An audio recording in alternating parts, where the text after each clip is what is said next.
Tonight's Digital Production Buzz is brought to you by Shutterstock and Otherworld Computing. Rolling! Action! Since the dawn of digital filmmaking. Authoritative. One show serves a worldwide network of media professionals. Current. Uniting industry experts. Production. Filmmakers. Post-production. And content creators around the planet. Distribution. From the media capital of the world in Los Angeles, California, the Digital Production Buzz goes live now. And welcome to the Digital Production Buzz, the world's longest-running podcast for creative content producers covering media production, post-production, marketing, and distribution around the world. Hi, my name is Larry Jordan, and joining us as ever, our co-host, Mr. Mike Horton. Hello, everybody, and hello, Larry. Good to have you with us. We've got a great group of guests tonight, starting with James Gardiner. He's the CineTechGeek. He helps theaters transition from film to digital projection. His 30 years in the industry have focused on software development for digital cinema and content preparation. He joins us this week to discuss the recent CinemaCon conference and trends in digital cinema. Jess Hartmann is the CEO of ProMAX, which has developed a series of products that enable backup and archive of valuable media assets. This week, he discusses techniques that we can use to safely protect our precious media assets long into the future. And Justin Thompson is an actor and filmmaker with over 20 years of acting and producing experience. However, until this year, he's never attended NAB, and Mike, he's never attended the Super Meet. Oh my gosh. So he joins us in studio this week to share his reactions and insight on these two key industry events and what they mean to young filmmakers. A little bit off his bucket list. Mike, it's an exciting time in the industry as manufacturers turn their promises into products. As you look back at NAB and the haze of Super Meet, anything special sticking to mind from the stage presentations that caught your attention? I mean the stage presentations on the floor? Well, at Super Meet, because I know you were really watching those closely. I loved Serena. I did. I mean, it's not just because Serena's the producer of this show, but I really loved what she did only because it was inspirational. And also because she was the only woman on stage. You know how hard that is to get? It's really hard to get a woman on stage at not only my local user group meetings, but at Super Meets. We were lucky and fortunate enough to have two of the great editors at Amsterdam Super Meet, the Star Wars editors. But it's very difficult to get women because, you know, it's a big boys club. NAB's a big boys club. So the more women you get on stage in front of other women, it's really, really important. So Serena, getting in front of those women, empowered the women in the audience, and she didn't know that, but I knew that, and it was a big deal, and she was great. That's very cool. So I was very, very happy for her and for us. So. What was the highlight of the Super Meet besides Serena's talk? I mean, because you had like 1,200 people in the audience. What was it that got the biggest reaction? I don't know because I'm so busy working backstage. The boys from Ripple Training, because 10.2, there was a lot of FCPX fans out in the audience. I didn't know that, and I didn't think that there would be, but there was a lot of Final Cut Pro 10 fans. And that's a big difference between this year and maybe a couple years ago. Oh, yeah. And so that was surprising. And they got a lot of applause. But quite frankly, and not to be politically correct, all the presentations were great. I mean, they were fun, which is what Super Meets are all about. You're going to learn a little bit, but they're fun. That's a cool thing. So. Remember to visit with us on Facebook at digitalproductionbuzz.com. We're also on Twitter at DPBuzz. And subscribe to our free weekly show newsletter at digitalproductionbuzz.com for an inside look at both our show and the industry. Mike and I will be right back with James Gardiner after this.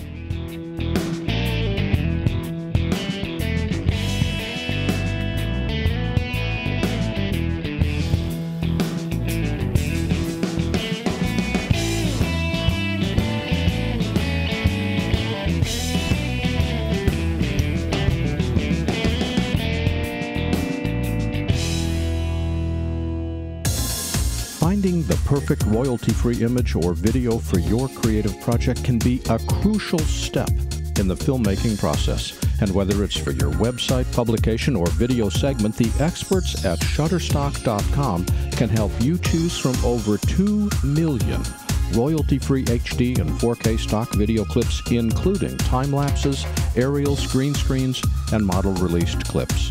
Sourcing over 12,000 brand new video clips each week, Shutterstock consistently offers the highest quality stills and video clips from professional filmmakers. Plus, Shutterstock provides sophisticated search engine tools so you can search and drill down by category, clip resolution, contributor name, and more. Also, use their great no-risk try-before-you-buy options so you can see how their clips will look in your project before making a single purchase. Try Shutterstock today. Sign up for a free account. No credit card is needed. And as an added bonus to you, enter promo code BUZZ2014 before December 31st to receive 25% off any footage package. Discover Shutterstock.com. That's Shutterstock.com.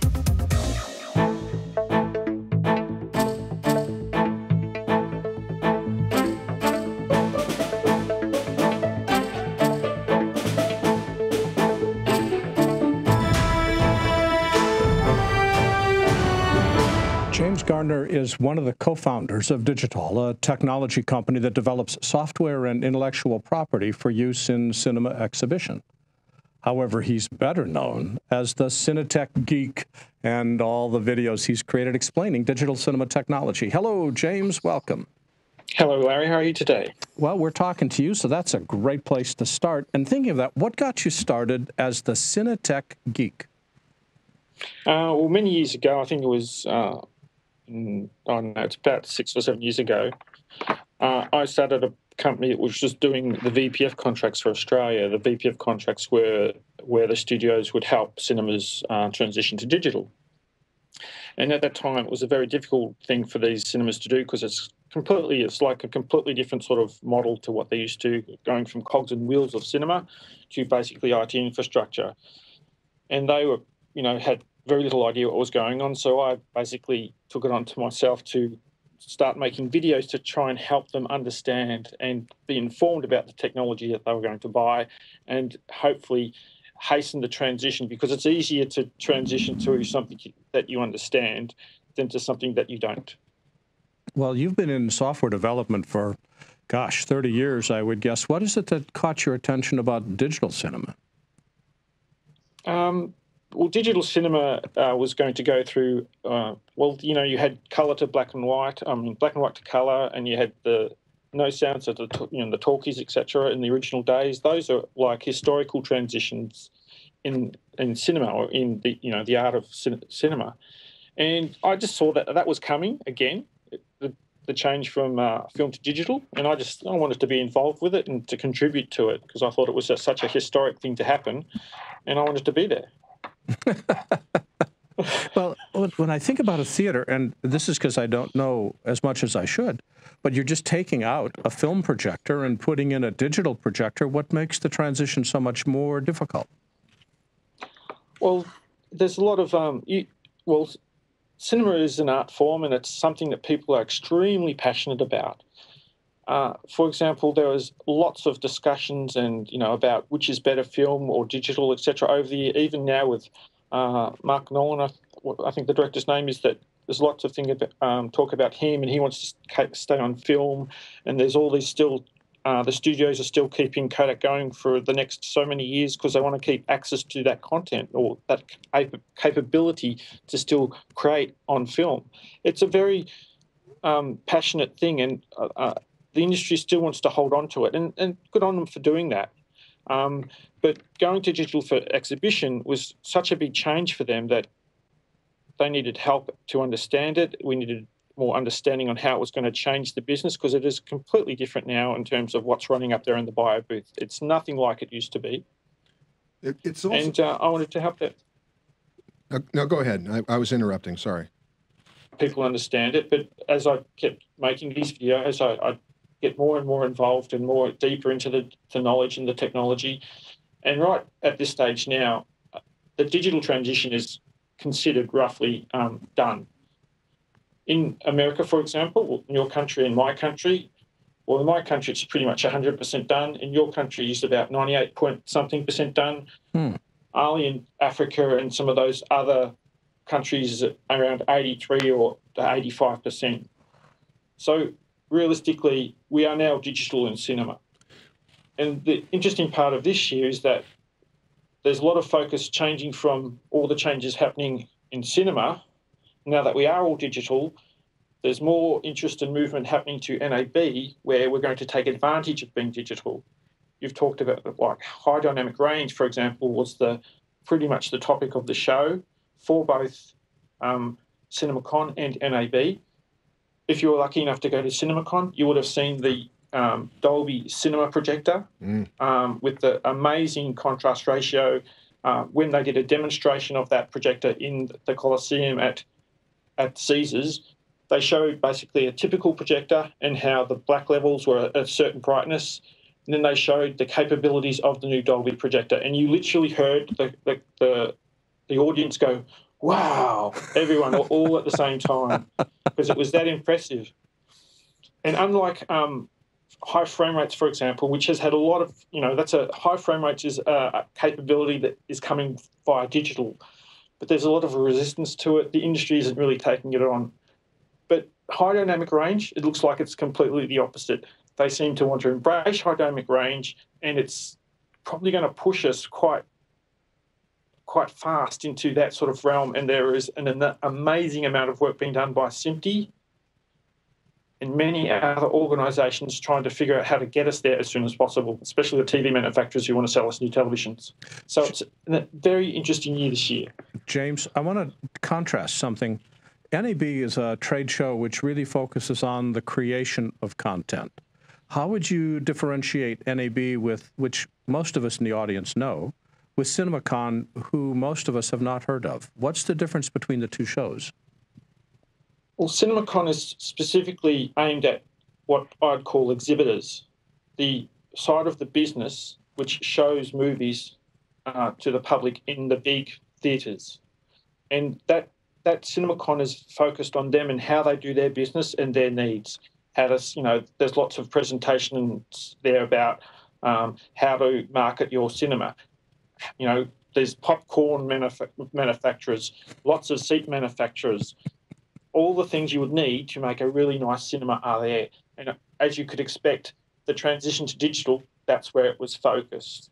And that's where I was focusing. It's a very niche market, and it's one of the reasons I focused on it, because there's no one else in the world really doing my sort of content, because it's so niche. But I thought it was very much needed because we all love cinema, and that's where we see these images. Like, we talk about Star Wars coming up, etc., and it's really bringing home to everyone that, like, for me, Star Wars was I was a kid. I was like 9 or 8 or something when I saw it, and that's what made me fall in love with cinema to a degree, was that story on the screen that changed the way I thought about my life and what's going forward.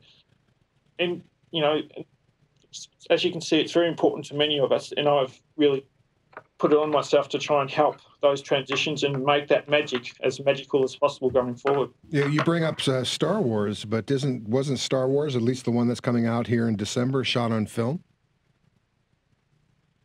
That one was still shot on film, yes, and there's lots of people who still make the decision to shoot on film. Like, that's a creative decision. It's not we shouldn't think of it one's better than the other. We should think of it as a creative decision, and that's one of the big things that I found that came up at the show, especially at NAB, is that with the advent of immersive audio, object-based audio, and all these new capabilities, high dynamic range, etc., we now have so many options and so many new tools that we can't really say one is better than the other, or one should be used and one should be used. We have to holistically take a better look of it as these are now all tools in our filmmakers' toolbox that we can take advantage of. And that's a good thing I've actually seen over the last couple of years, because the polarisation of one technology being better than another technology needs to be put behind us. We need to basically just take all these technologies as a set of tools and make the best of all of them together. You know, it's one thing you talk about making videos to make the theater owners understand this whole digital projection system, but how hard was it to convince them to pay all the money to take all their film projectors out and replace them with digital cinema projectors, which are very expensive? Well, there wasn't an issue of convincing them. It was just a reality of the commercial reality that it had to happen. So my main issue was that there was a lot of, at the time, there's a lot of misinformation around and a lot of, let me say, I wasn't really happy with the way some of these things have been sold and how some of these people who are new to this area were taking advantage of. And realistically, that's one of the main reasons I started my videos. It's why in a lot of them I say you need to make informed decisions, because a lot of them weren't being informed correctly. So I was hoping my videos would help combat that that thing that I didn't like happening in this market. James, what were some of the subjects of your videos? What were some of the things you talked about? Well, this year in the videos, I mainly talked about how laser is pretty much coming on. This was the year of the laser to a degree, with the introduction of Barco introduced a full set or a full roadmap of lasers to replace the current xenon-based systems.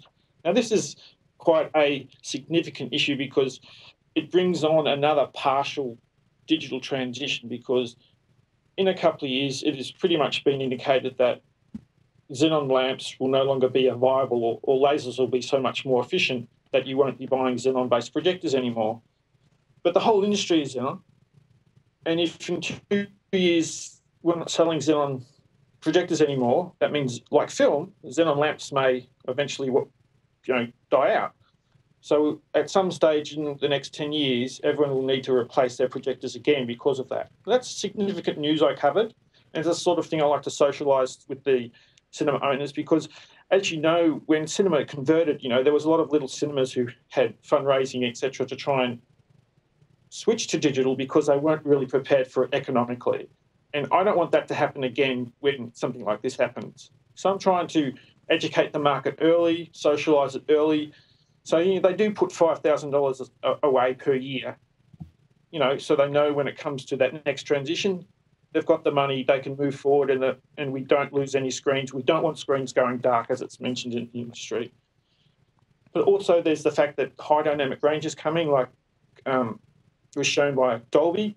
Very interesting. It's not really sure how that's going to affect the industry. I've got some videos coming out from Barco where we talk deeply into what is required for high dynamic range and the ins and outs, and it gets very geeky. But if you're really into that side of the market and knowing in the post-production side, the contrast ratios required, ambient light issues, have to had all these technical issues together, and it's still all been standardised through SMPTE.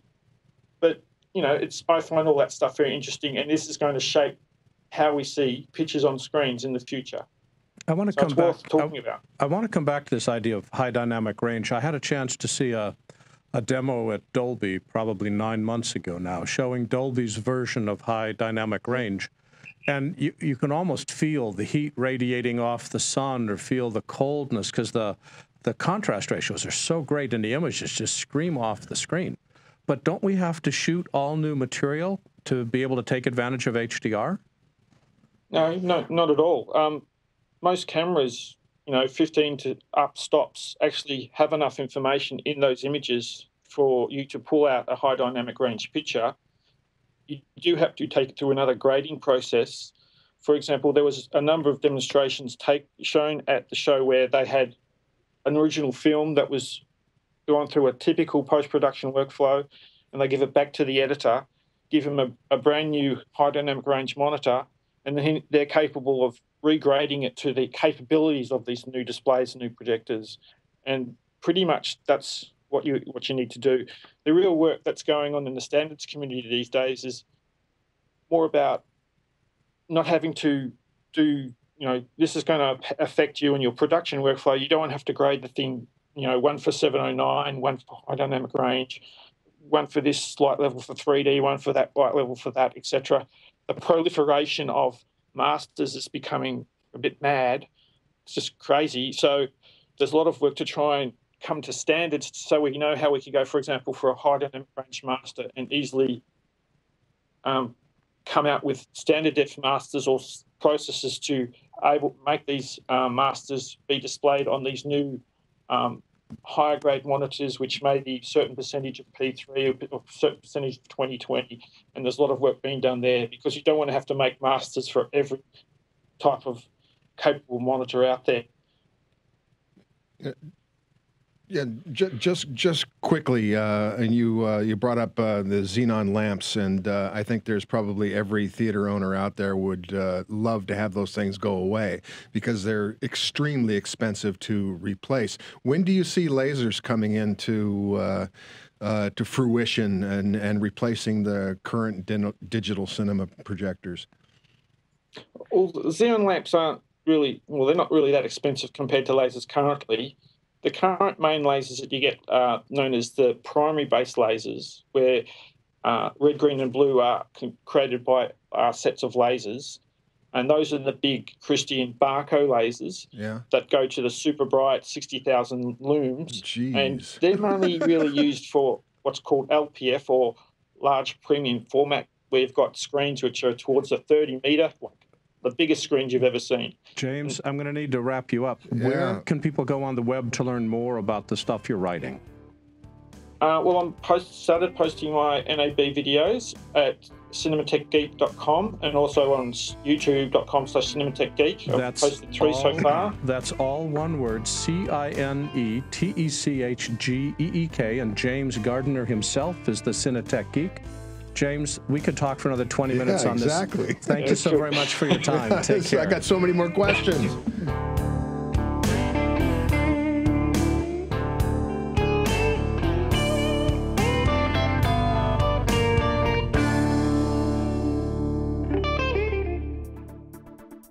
When you're working with media, one thing is essential. Your computer needs peak performance. However, when it comes to upgrading your Mac, there are so many different options to choose from that the process can be confusing.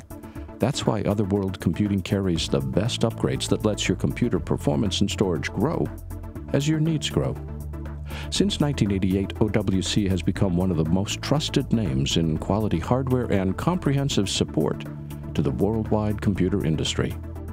With an extensive online catalog of Mac, iPhone, and iPad enhancement products, as well as a dedicated team of knowledgeable experts providing first-rate tech support, OWC has everything you need to take your current system to the next level. Whether you need to maximize your system's memory, add blazing speed, or enhance reliability, look no further than the friendly experts at OWC. Learn more by visiting MacSales.com today. That's MacSales.com.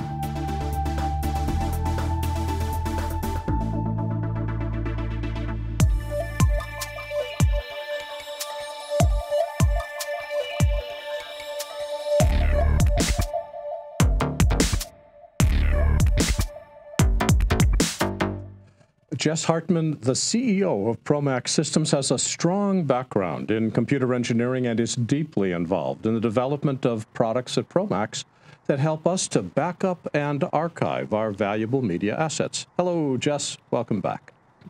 Hey, guys. How you doing? Hi, Jess. We are doing great. For people that haven't been paying attention, how would you describe ProMAX? I would say that ProMAX Systems is a manufacturer of workflow servers for the media and entertainment industry. Which means that you both design and manufacture your own gear, or you're reselling gear from others? No, we design and manufacture our own gear. As you guys know, Michael knows, we've been in the business for since 1994, and there was a period of time before the original owner bought it, or original owner created it, and I took over, that it was really more of a VAR business. But over the last 3 to 4 years, it really turned it back to being a manufacturer. You know, Jess, that brings up the question, when did you decide that one day you decided, we're not going to do this VAR stuff anymore? We're going to manufacture our own thing and become a whole new ProMAX? I decided, because I had to find my passion back. I've been building technology and doing software development for almost 30 years now. I hate to say it. But about 3 or 4 years ago, I was just working with customers and kind of got excited about doing some things that others weren't doing in the industry. And that was really around the idea of collaboration and improving workflows. And certainly you can do that with lots of third-party products and kind of put it together as a VAR. But really the passion started when I thought we could create our own thing. Yeah, you obviously did a heck of a job. But that was a risk, wasn't it? I mean, that was a big risk. Burn the boats, right? On the beach. That's what we did. Yep. I can identify with those. One of the challenges that all media folks have is protecting their assets for the long term, not something that we just need for day to day, but what we call archiving. Why can't we simply store our media on a hard disk? Yeah. Well, some of you can, and for some of it, it works out. But then there's other people that try to spin those hard drives up and find out they don't work anymore, or find out that after they stored their projects on them and they haven't backed them up, that there's corruption and you can't get the data back. And so you know what happens. I got a story for you, because I tried that 2 nights ago on a project I needed to bring back onto my computer. It was stored on a hard drive that was left on my shelf for 2 years. I can't get into it. I can't do anything. I finally was told by somebody to put it into a refrigerator. No, seriously. I put it into my refrigerator, left it in there for 8 minutes, took it out, and it worked again. But that's you know, that's luck. Those are frozen assets, guys. That's frozen assets. Jess, walk me through. I want to read this so I get it right. Walk me through a process, not in terms of equipment, but a process. I've just completed my film. I'm starting to make money on it. What should I do that would allow me to make money on different versions of the film? In other words, I'm going to cut it and cut it and cut it, depending upon who needs it. I want to sell my B-roll to a stock footage house. And most importantly, I need to keep track of all the different media that I've created along the way. Help me as a filmmaker figure out what questions do I need to ask and what answers do I need to seek to be able to make money off my film in the future. Yeah, I mean, I think you're talking about figuring out how to monetize existing assets, and you've got to look at a system of organization to do that. You know, clearly 1 project, no problem. 5 projects, no problem. 20, 30, 40 projects, attempting to remember where everything is, attempting to be able to find that clip is pretty critical. And so you need a system of organization, you know, an asset management system of some form. And that can be done through a lot of different ways. You know, we build it through our existing platform system. We build an asset management feature right into the shared storage device so that you can find stuff and you can get it out to the customers quickly. So where do you fit in? Are you providing the hardware that this asset management system hangs off of? Or do you provide the actual software that allows me to track the assets? And what's the difference between tracking assets during production and archiving assets for the long term?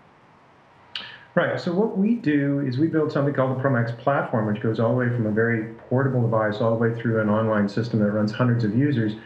It is a shared storage collaborative workflow server. I particularly call it a workflow server because what we are trying to do and what we do is from ingest all the way through archive, we're going to manage that asset. We build the hardware, we build the software, we make an appliance. And to me, in this industry, look, the reality is creatives, what they care about, what is important to them is working on their craft and working on their result of their project. And they're not necessarily excited about being a technologist. I think most of us don't want to be a technologist in this field. And so we build an appliance that's going to take you from ingest through archive. Now, when you say an appliance, what does that mean?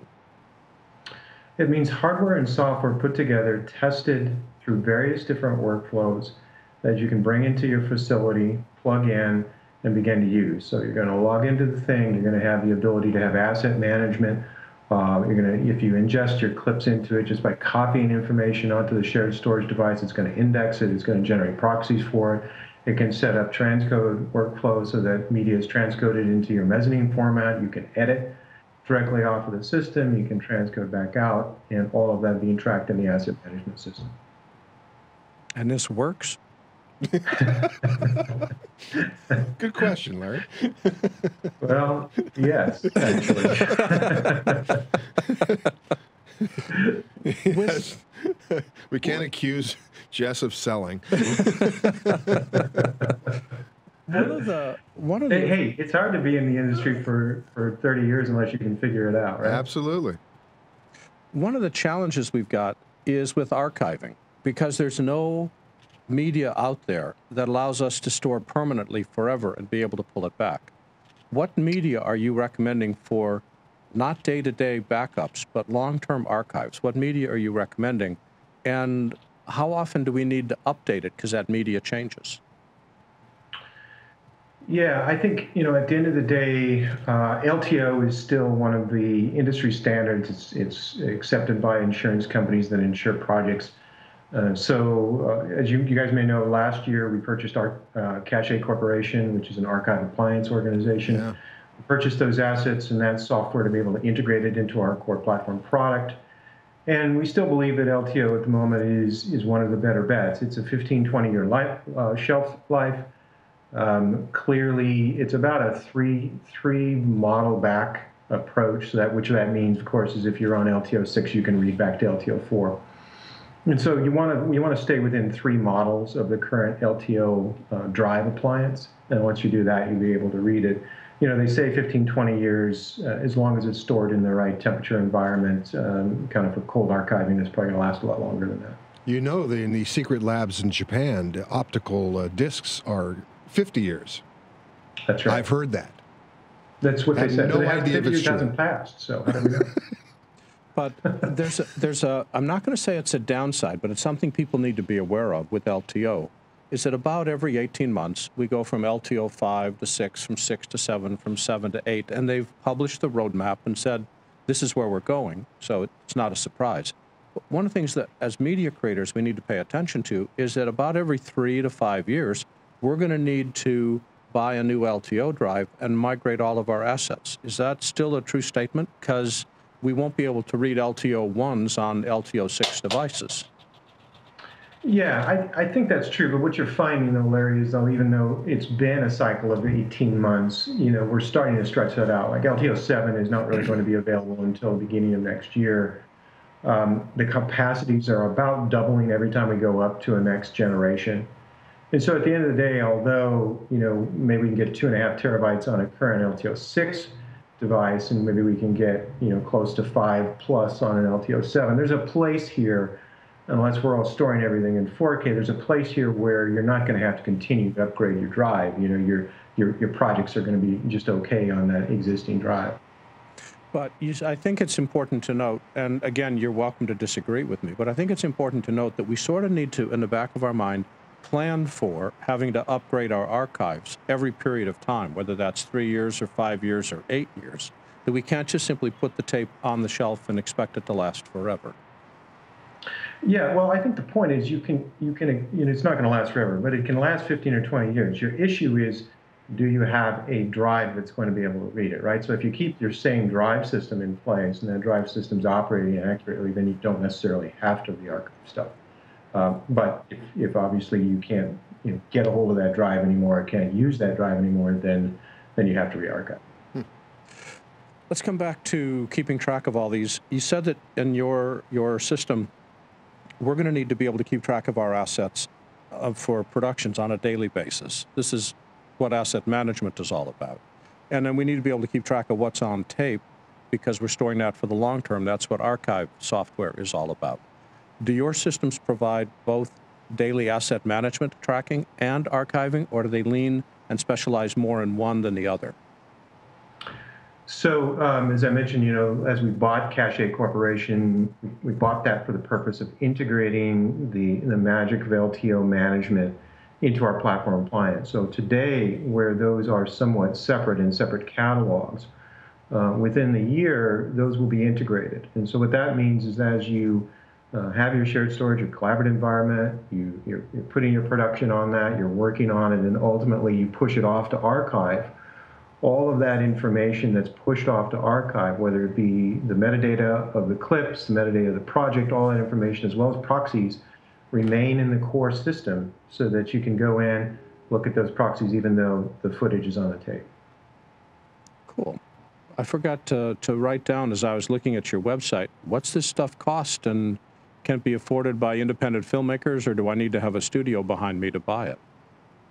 Yeah, so the products are range all the way from the portable, which is just under $6,000, all the way through enterprise level that's going to run into six figures. But the core platforms are very affordable, especially the studios. You've got systems that are certainly less than $10,000. And we work pretty hard at not nickeling and diming. You can look at base prices on a lot of systems and they look very inexpensive, and then you start throwing everything in, it gets crazy. But when I give you those prices, that includes all the software. It's an appliance, so everything comes with it. How about installation? One of the things that you mentioned, I think, is absolutely true, and we've discovered it here in our own office, is that we love doing all the editing and putting the projects together, but getting all this stuff hooked up and working requires a different set of brains. Can we get this appliance working ourselves, or do we need to hire a consultant or your company to come in and put it together? Yeah, so as a manufacturer now, we have resellers and distributors in 22 countries, and so we've got hundreds of resellers that are selling our product. We don't typically do the installation on these things. We have resellers, and there's a huge network of folks that know how to do this stuff better. It is pretty easy to do. So many, I don't know what the percentage is, but I would say at least 50% of the installations are plug and play. People buy them. They don't need somebody to come on site and install. When we do larger organizations, then it's an installation, but mostly it's just get it out of the box and turn it on. You've done a really wonderful job, I think, of repositioning ProMAX as a developer of its own hardware, and the platform is just really, really a very cool product. Where are you taking it? Where is it going to go in the future? What should we look forward to? Not necessarily in terms of product announcements, but what trends are you following? New cameras. New cameras, new codecs. I think I mentioned this, Larry, at the NAB shows. The reality is that, from my perspective, and if you saw the number of shared storage vendors that were at NAB, we had 34 shared storage vendors. I was watching the buzz from last week, and there was another one that just got announced, right? That was on your show. The reality is that shared storage as a collaboration technology is becoming a commodity. And as a commodity, that means that the prices are going to come down, which is good for the community at large. But it doesn't make it easier to use. Just because shared storage is available to everybody and it's a commodity doesn't mean it solves workflow problems. And so where we're taking it, where I'm taking it, where I've always wanted to take it, is a intelligent appliance that really helps you through the workflow, really helps creatives that don't want to be technologists how to do this stuff, how to make this a very simple web interface, control your environment to be able to really get from ingest to archive much simpler. Yeah, it's really hard to choose the right shared storage system because there's so many out there, and everybody seems to be doing the same thing, but they're not doing the same thing. You've only asked him the hardest possible question to answer with 30 seconds left in the show. So for people that need to know the answer to this, we'll bring Jess back. But Jess, where can people go on the web to get the answer to the question of why they should pay attention to ProMAX? Take a look at our stuff at www.promax.com. What you'll find is we concentrate on workflow. We don't concentrate on the hardware. And at the end of the day, what you need to do is improve your workflow process from content, from ingest through delivery, so that you can get your projects done. And that website is PROMAX, promax.com. Jess Hartmann's the CEO. Jess, thanks for joining us today. Thanks, guys. See you soon.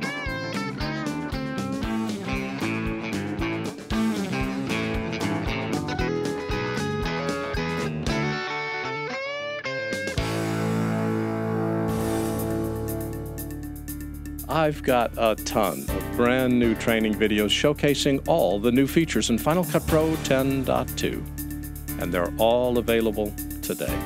In fact, we've updated our entire Final Cut training for this release. We added more than 70 new movies covering every major and minor new feature in the software. Then I figured as long as I was recording, I added new techniques and new ways of working that I've discovered and written about in my newsletter over the years. We've updated our workflow and editing training with 31 new movies and effects with 41 new movies. This makes our Final Cut training the most comprehensive, most up-to-date, and most affordable way to learn everything about this amazing software. It's quick, it's easy, and it's complete. I'm proud of all of my training, and especially proud of this one. Get your copy today in our store at larryjordan.com, or even better, become a member of our video training library and get access to all of our training for one low monthly price. Both are incredible values. Thanks.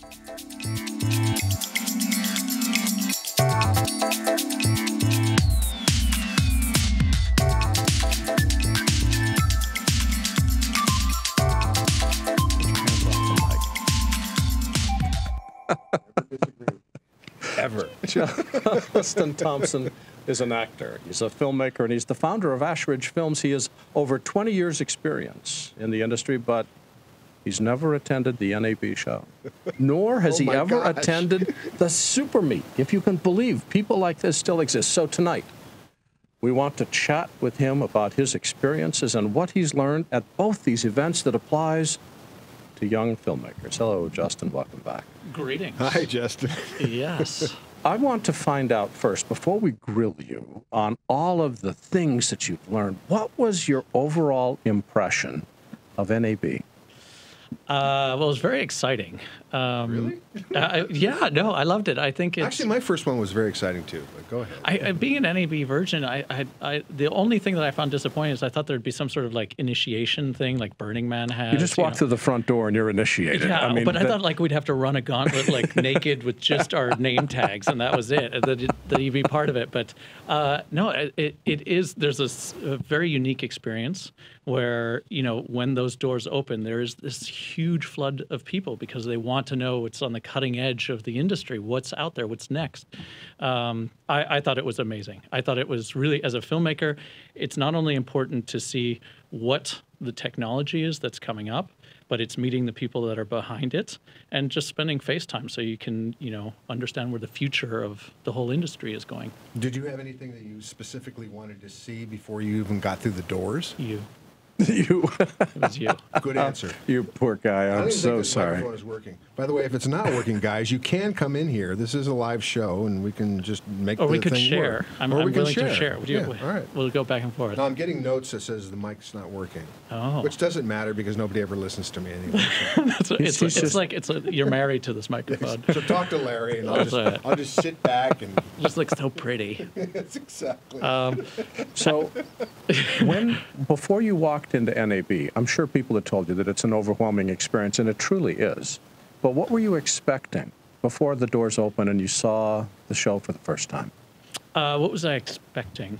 I didn't have anything particular. I wanted to be a totally open book. I knew that there were going to be amazing gizmos. So, you know, people like us who, you know, it's almost like porn, basically. You're walking around, you're like, oh my God, I love this. I want to look at this. I want to touch it. Can I play? I mean, you know, Shotover had that incredible aerial rig, which is, you know, it's a $500,000 rig just without the camera included. You know, they're competing with Cineflex.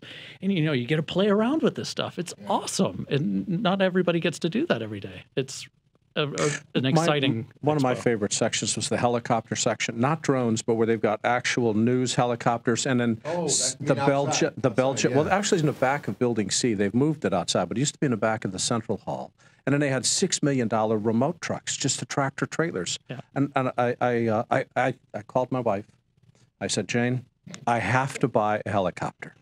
Now, she's very smart. She did not say no because she knows that I would have figured out a way to buy the helicopter. Instead, she says, Larry, where are you going to park it? Minor detail. At that point, she had won the argument because I couldn't park it in the backyard. So that space in the RV lot just doesn't work for a helicopter. That's right. Now that you've attended NAB, what are some of the highlights that stick in your head? There are a few. There was something called Super Meet. Are you familiar with it? Hold Super Meet. Did you actually go to that? I didn't. Well, because I'm always backstage, so I never get to see anybody. Hold the thoughts on Super Meet. I want to come back to that. I want to talk NAB for just a second. Sure. So I find both because I consider them hand in hand. At NAB, I found, of course, obviously the drone section this year in particular was incredible. Yeah, it was really amazing. It's because you never got up there, right? It was this big sort of cage. Yeah, netted kind of thing where the drones would be flying around while people would be talking about them. I was just hoping to see like 50 drones just flying. And crashing into each other. Drone battles. Yeah, exactly. Drone battles. That would have been wonderful.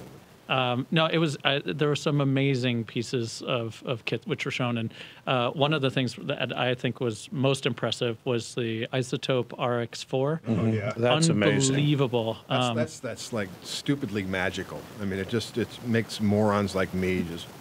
What you can really do with screw up with post-production or production. We don't even have to do anything anymore. Exactly. We'll just, there'll be footage and everything. It'll edit to do a storyline. It'll be like a studio film. It'll just happen. It is. It's amazing. Yeah. Now, the other part to NAB, and even though he's here, we still have to talk about SuperMeet. And we'll do that. SuperMeet is well, what's your reaction to it? How would you describe SuperMeet to somebody who hasn't been there?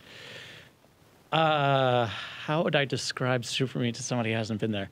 It's a room full of cool nerds who are amazingly energetic and jazzed up. It was, and I don't say this just purely because you're here. I would say you it. Should. And okay, I'm saying it just purely because you're here. Say anything bad, but I'll throw this coffee in your face. It is amazing. It is an excitement and an energy and a window through the presentations. It's a window to the future. Like some of the the Isotope, they did the demonstration of the RX4 there. Some of the Adobe stuff, like I love the Adobe animation thing that they're starting to develop. It's incredible. Character animator, yes. And you get to interact with Or Morph Cut. Yes, Morph Cut, incredible. So you get to interact with the people who are giving these presentations, like the guys from Brain Farm, who are creating some of the best films that I think exist currently visually. I wish they more video. That's the only thing that I didn't It's like. unbelievable. And then there's, of course, all the raffle, which is exciting. And seeing people who literally these raffles, these incredible gifts which are coming, are changing somebody's life and potential career trajectory. It's totally awesome. Well, the reason I ask is, as you look around NAB and as you look around the SuperMeet, it tends to skew a little older. And for young filmmakers, they say, why should I even bother to go? It's just a trade show. How would you convince them that NAB is and SuperMeet's a life-changing experience? You make a really good point. People, they just see it as a technical thing. It doesn't apply to me as a filmmaker, as a creative. But these are the tools that we use in order to make the films. And the better understanding you have it, the more you can push the possibilities of getting your vision across and telling a story. It's crucial to do it. And you have to also develop the relationships in person with those people who create the products in order to give suggestions. I mean, I gave some suggestions for people who develop sliders and jibs. It's like, well, anyway, combine those things. It's an idea of a possibility for brainstorming. It's not just a trade show. Yeah, there's nothing like face-to-face. And it's totally. we tend to spend our lives virtually. Yeah. And you and I do. My son, who's 25 years old, has gone to NAB a couple of times now, and he's an editor, and he's getting more out of those face-to-face meetings than he would from all this virtual stuff that he meets and sees on the websites and things like that. And that's the big difference. And you do have to force yourself, and you do have to have a few bucks to go to Vegas. So and a lot of millennials don't. So that's the way it is. But you make a good point. I mean, you're also going to Vegas. Like, why would you not want to go? And there's some incredible parties. AJA threw an unbelievable party. Did you go to that one? I did. It oh, was man. At Dre's. See, I'm too old to go to that party. They won't let me in. No, it was... Larry and I, we went together one time. They wouldn't let us in. It was how you were dressed, Michael. I think that was it. They said, well, they saw your gray beard and they saw my gray hair. They said, nah, you're too old. We couldn't get past the ropes. No, it's only because they didn't want you to show them up on the dance floor. That's why. Exactly. White men can dance. Okay. As you look at NAB and think of the toys and tools that you saw there, how would what you saw change your life as a filmmaker? What's going to change your creative vision?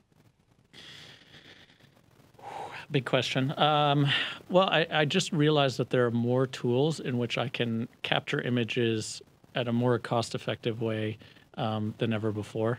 I think, I think when you look at Brain Farm, who we talked about, they make some incredible content. Yeah. But part of what allowed them to achieve it is they said, well, you know what? Let's take a Cineflex system, which is normally just put on a helicopter, and we're going to put it onto a truck, and we're going to put a Phantom into it, and we're going to be able to capture images in ways that we didn't do it. I think, that kind of technology they're a great example. It's completely changed the way that they approach filmmaking, and they've made it into something really special. They were one of the first to put the Phantoms on a drone. Yes. And did you see that viral video they did with the truck going through the mud and stuff? It's just so cool. Well, I mean, it was a Free Fly. They had an Alexa attached to that giant drone. It was unbelievable. But that was the drone that was about 8 feet across. Yeah, those things. Those things cost a lot of money. Those are octocopters or whatever the heck they have. They ain't those little dinky little things with the GoPros. These are big, expensive drones. I asked if I could just attach a chair to it and then fly myself over 405 traffic.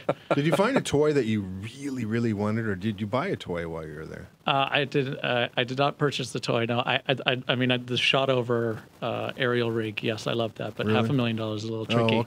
Oh, okay. At this point, yeah. Who knows? But aim big.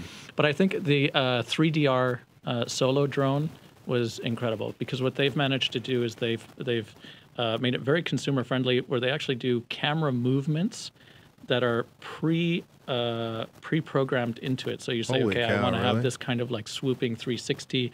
And I think they're even including specific shots from movies. So you basically click on that, and then the drone will perform that. It's amazing. Well, for that kind of money, it better be. Mike is just unhappy that nobody bought him one for Christmas. No, we really wanted to show drones at the Super Meet, but we can't get permission to fly drones in the hotel ballroom. Yeah. One thing that I thought was really nice was at Super Meet. It's not just technical presentations, but like Serena Catania's presentation, which was about, the support of filmmakers all together, creating content, and that we have each other's back. That was beautiful. Yeah, we have to thank OWC, because it cost to be on stage at a Super Meet, and it costs a lot of money. And they said, well, we just don't want to get up there and sell hard drives. We want to be inspirational, and they sent Serena up there. And it worked out just great, and we would love to have those kinds of presentations all the time, but unfortunately, they do have to sell product every once in a while. But it's user-driven. That's the difference. It's not marketing-driven. It's user-driven. A user will get up there and say, "This is what works for me. This is how I did it, and this is how it solved my problem." And that's kind of the difference between a Super Meet and a lot of other presentations you see. Because one can identify with it. Yeah, exactly. I'd rather listen to a user than a marketing guy. Any day. Right. I think right, it's Larry? Well, I think most of the time that's correct, because if all Although you're doing, marketing guys know their stuff. If all you're doing is just pitching the product and not pitching the benefit of the product, then that's no value. But I've listened to a lot of users talk. And some of them are good, and some of them are, yes, I know it. So, but what you really want is you want to hear a presentation that talks about the benefits that you get from using something, as opposed to it's got this size and that speed. Right. It's how do I benefit by buying this toy? And the more that you remain focused on the benefits that you get, whether that's a really smart marketing person or whether it's a really smart user, but when you focus on the benefits, then people tune in and pay attention. Very good point. Thinking of other good points, NAB is not only about what, it's also about who. We've already established the fact that Serena has completely knocked the socks off the entire audience. But aside from Serena, who else at NAB or Super Meet impressed you? The who, not the what. The who. I was very impressed with a couple of individuals. There was a gentleman from Panasonic, and I cannot remember his name now, but he was he presented. They have this new kit, and I'm being a terrible salesperson, but they have this 4K camera that's not just your standard, kind of kit, but it's like perfect for documentary filmmakers because, you have digital zoom included on and stuff. You can't always switch out lenses, everything like that. And he was a man who took the time and truly explained things. I thought he was awesome. And actually, I know I keep going back to it, but there was a guy at Shotover who was probably the best pitch person I've ever met. I mean, who's this? I can't remember his name, but What's the company? Shotover, and they do these aerial stabilization kits. And they have what's special about them over Cineflex is they have an extra axis that they can rotate. And, I'm just a regular filmmaker. I'm not necessarily going to buy this, but it didn't matter. He took the time and allowed me to engage with it. Now I'm the biggest fan of this company ever, and I never knew they existed. I'm telling people, they're like, I need to buy a home video camera. Go to Shotover, get the aerial rig. Well, now that you've had to add 2 more suitcases to your luggage to fly home. Yes. I'm looking at their website right now. Oh, gosh, yes. Where can people go on the web to learn more about you and the projects you're creating? So there are 2 places. One is the website, www.ashridgefilms.com. That's ASHRIDGE films.com. Or Instagram, Be Just Incredible. That website I hate Instagram. That website is Ashridge Films, all one word, ASHRIDGE films.com. Justin Thompson's the founder of Ashridge. Justin, thanks for joining us today. Thank you.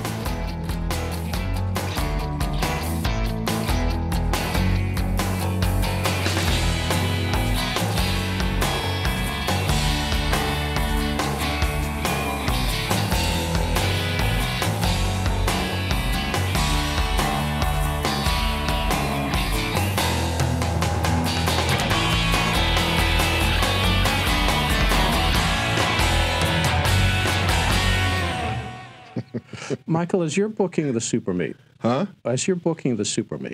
who do you look for as the guest? What qualities are you looking for? Because clearly, no, we Justin do actually was impressed. send a kind of a one-page thing on what works and what doesn't, and we do like user-driven types of presentations because people can relate to users, like Justin. I said and what you said, and like Justin said. It's one thing to have a marketing person up there who's very articulate and can always be very, very good. For instance, Al Mooney from Adobe, you can't get better than him, and he can sell you a refrigerator in Alaska in the winter. And but he is passionate and he is good. But users tend to relate better to the audience, and that's who we like. More human. Yeah, and this is my problem. This is what solved it. This is how it's solved, and that's the kind of demos I like. That's very cool. Yeah. How long have you been doing Super Meets? 15 years. Seems like 30, doesn't it? Yeah.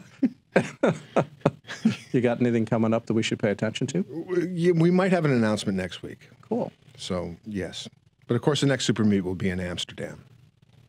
Which is definitely for IBC. For IBC, which you've done. I have. I remember I was there 3 years ago. It was wonderful. That's right. You were there. You flew in, gave the speech, flew out. You didn't see any of Amsterdam. Shortest trip I've ever made Larry in my Jordan life. for you. You want him to come play, he'll fly in, fly out. That's what it is. I want to thank our guests for today, James Gardiner, the CineTechGeek, Jess Hartmann, the CEO of ProMAX, and Justin Thompson. Jess Hartmann? Jess Hartmann. It's absolutely perfect. Jess Hartmann. Did I say Jesse? Yeah. Well, I shouldn't have. That's what he used to be called when he was 12. I'm sorry, Jess. It's my fault. Michael obviously picked up on the mistake. By the way, for all of our NAB coverage, visit nabshowbuzz.com. More than 80 interviews with industry leaders showcasing the latest in By the way, technology. next week I promise to shave. I'll believe it when it actually shows up. Okay.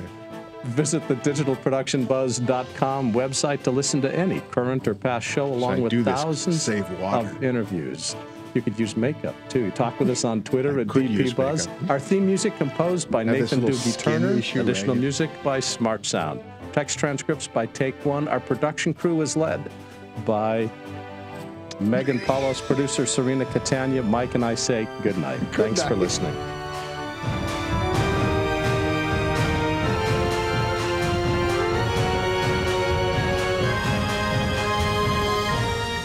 The Digital Production Buzz was brought to you by Shutterstock.com, a global marketplace for royalty-free images and videos. With over 2 million royalty-free HD and 4K video clips, Shutterstock helps you take your creative projects to the next level.